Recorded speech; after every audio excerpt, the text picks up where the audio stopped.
Welcome to Kavitha tailoring shop. Okay, நீங்கள் பார்த்தீங்கன்னா நம்மளுக்கு டம்போயில் வந்து ஒரு சிஸ்டர் வந்து நம்மகிட்ட ரெடிமேட் சாரியோ சாரி ப்ளவுஸும் தைக்க சொல்லி கொடுத்துருந்தாங்க. இது அவங்களோட சாரி ப்ளவுஸ் தைச்சாச்சு. இந்த டிசைன் பார்த்தீங்கன்னா ரொம்ப நல்லா இருக்குது. இப்படி வளவளவாக வந்து கீழே ஒரு மாதிரி வீ மாதிரி கொடுத்து தைச்சிருந்தாங்க. கல்லுலாம் எதுவும் வேணான்ட்டாங்க. இன்னைக்கு கப்பு வச்சு தைச்சிருக்காங்க. காட்டன் சாரி ரொம்ப நல்லா இருக்கு. இது அவங்களோட ரெடிமேட் சாரி. நம்ம இடுப்புக்கிட்ட இதை கொடுத்துருவோம். பாய்ச்சிட்டு இது புடவை கட்டும்போது இதை தூக்கி போட்டுறாதீங்க. திரும்ப போயிட்டு வந்து ஃபங்க்ஷனுக்காக போயிட்டு வந்து நீங்கள் திரும்ப இதை ஒட்டிடுங்க. அப்போ தான் உங்கள் சாரியில் பட்டுச்சுன்னா நூல் இழுக்காது. சரியா? இப்போ நான் வந்து உங்களுக்கு சாரியை கட்டி கேட்டு பாருங்க. இடுப்புக்கிட்ட அந்த சிஸ்டர் வந்து என்னோட எழுந்து இன்னொன்று இந்த சிஸ்டர் கேட்டுட்டு தான் இந்த சாரியை நான் கட்டுறேன்னா அந்த சாரிக்கு சொந்தக்காரங்களை கேட்டுட்டு தான் கட்டுவேன்.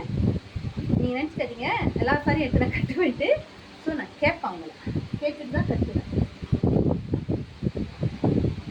இது பார்த்தீங்கன்னா நீங்கள் லிப் பாஸ் பண்ண போகிறேன்னு சொல்லிட்டீங்கன்னா முந்தானி எனக்கு வந்து குத்தாதீங்க, நான் வந்து புடவை வந்து விட்டுருவேன் எப்படி அப்படின்னா நீங்கள் சொல்லிட்டீங்கன்னா நம்ம வந்து இந்த பின்னெல்லாம் எடுத்து கொடுக்க மாட்டோம். அப்படியே உங்களுக்கு அழகாக மடித்து கொடுத்துருவோம்.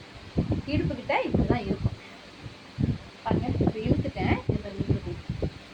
நல்லா இருக்கா? இடுப்பு கொடுத்தும் பாருங்க. பீச் பாருங்க எவ்வளோ அழகாக வந்திருக்குன்ட்டு. ஓகே, இது இப்படி இருக்கும். எடுத்து முந்தானியை அழகாக குத்திக்க வேண்டியதான்.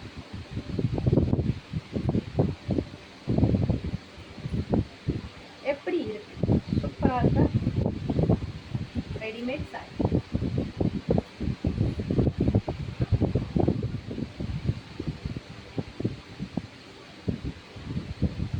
நம்ம ஷாப்பில் தைச்ச ரெடிமேட் சாரி இதுதான். உங்களுக்கு இது ரொம்ப பெருசு அப்படி இருந்துச்சுன்னா நீங்கள் இப்படி இழுத்து விட்டுக்கலாம். சரியா? அப்படி இழுத்து விட்டுக்குங்க. நம்ம வந்து ஒரு அளவுக்கு தான் கொடுப்போம். உங்களுக்கு இன்னும் பெருசாக வேணால் இழுத்து விட்டுக்கலாம், இன்னும் சின்னதாக வேணால் இப்படி இழுத்து விட்டுக்கலாம். ஓகேவா? ரெடிமேட் சாரி எப்படி இருக்கு? சூப்பராக இருக்கா? நம்ம அண்ணன் தைச்சது தான் இப்படியும் ஒரு சாரி வெட்டி இருக்காரு. ஸோ ரெடிமேட் சாரி உங்களுக்கு இந்த மாதிரி வேணும், ரெடிமேட் சாரி கொஞ்ச நேரத்துலேயே கட்டி இருக்கணும்னு நினச்சிங்கன்னா நம்ம ஷாப்புக்கு வாங்க. உங்களுக்கு சூப்பராக அழகாக தைச்சி தரோம். நம்ம ஷாப் எங்கே இருக்குன்னு பார்த்தீங்கன்னா டம்போய் அமிட் கோணம் இருக்குல்ல, அது பக்கத்தில் தான் இருக்குது நம்மளோட ஷாப். பாருங்கள், திரும்ப இதை ஒட்டிட்டேன். இப்போ இந்த சாரியெல்லாம் படிச்சுட்டு அந்த நூல் இருக்காது. சரியா? ரெடிமேட் சாரி சிஸ்டரை கேட்டு தான் கட்டியிருக்கேன். இப்படியே சொல்லிடுறேன். Thank you sister.